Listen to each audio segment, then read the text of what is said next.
E aí pessoal do Radiologando, tudo bem com vocês? No vídeo de hoje eu irei demonstrar para vocês como realizar a incidência especial de crânio pelo método de Towner. Mas antes de começar o vídeo, já deixa o like aí embaixo. E você que não é inscrito, se inscreva no canal e ative as notificações para não perder nenhum vídeo. Me siga também nas redes sociais, @IgorJulioProf. Sem mais delongas, vamos para o vídeo?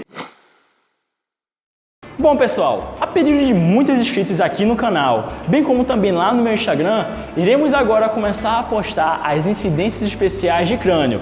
Se você ainda não é inscrito no canal, corre e se inscreva. Se você não tem canal no YouTube, faça um e já se inscreva e ative as notificações automaticamente para não perder nenhum vídeo. Bom, antes de começar a realizar essa incidência, a gente vai pedir para o paciente ficar em decúbito dorsal, pois normalmente é o posicionamento mais correto para realizar essa incidência. O chassi a ser utilizado, por teoria, normalmente pode ser o 18x24 ou 24x30 para adultos. Normalmente a distância foco-filme aplicada é de 1 metro até 1,20 m. Mas existe uma particularidade entre as incidências especiais, seja de qualquer estrutura, onde vai precisar exigir um pouco mais do paciente. E outra, além do posicionamento diferenciado, a incidência, na maioria dos casos, vai ter uma angulação do raio central, seja ela cefalicamente ou podalicamente. Para realizar a incidência especial de crânio pelo método de Towner, a gente vai pedir para o paciente encostar com a região do ponto mentoniano ao tórax, o máximo que ele consegue, desta maneira. O raio central vai ter uma angulação caudal de aproximadamente 30 graus e vai incidir acima da região da glabela. A gente faz esse posicionamento para garantir que a linha órbito-meatal fique perpendicular ao chassi.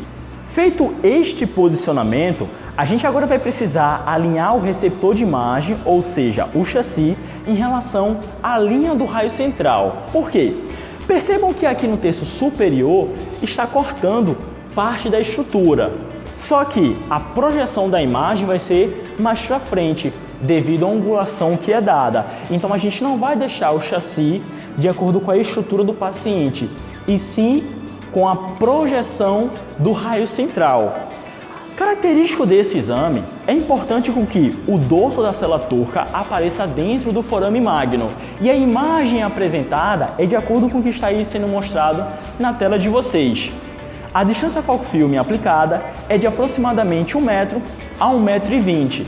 Lembrando sempre de fazer este posicionamento, pedindo para o paciente encostar o ponto mentoniano o máximo que ele consegue em relação ao tórax. Bom pessoal, utilizando o chassi 24x30 na longitudinal, você vai obter aquela imagem que eu mostrei para vocês.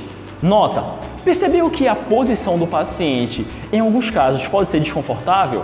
Pois é, quando a gente vai realizar alguma incidência especial, a gente não pode mexer diretamente no paciente. Antes de mais nada, a gente já precisa da angulação na ampola, centralizar a luz do colimador com o chassi, para por último mexer na estrutura.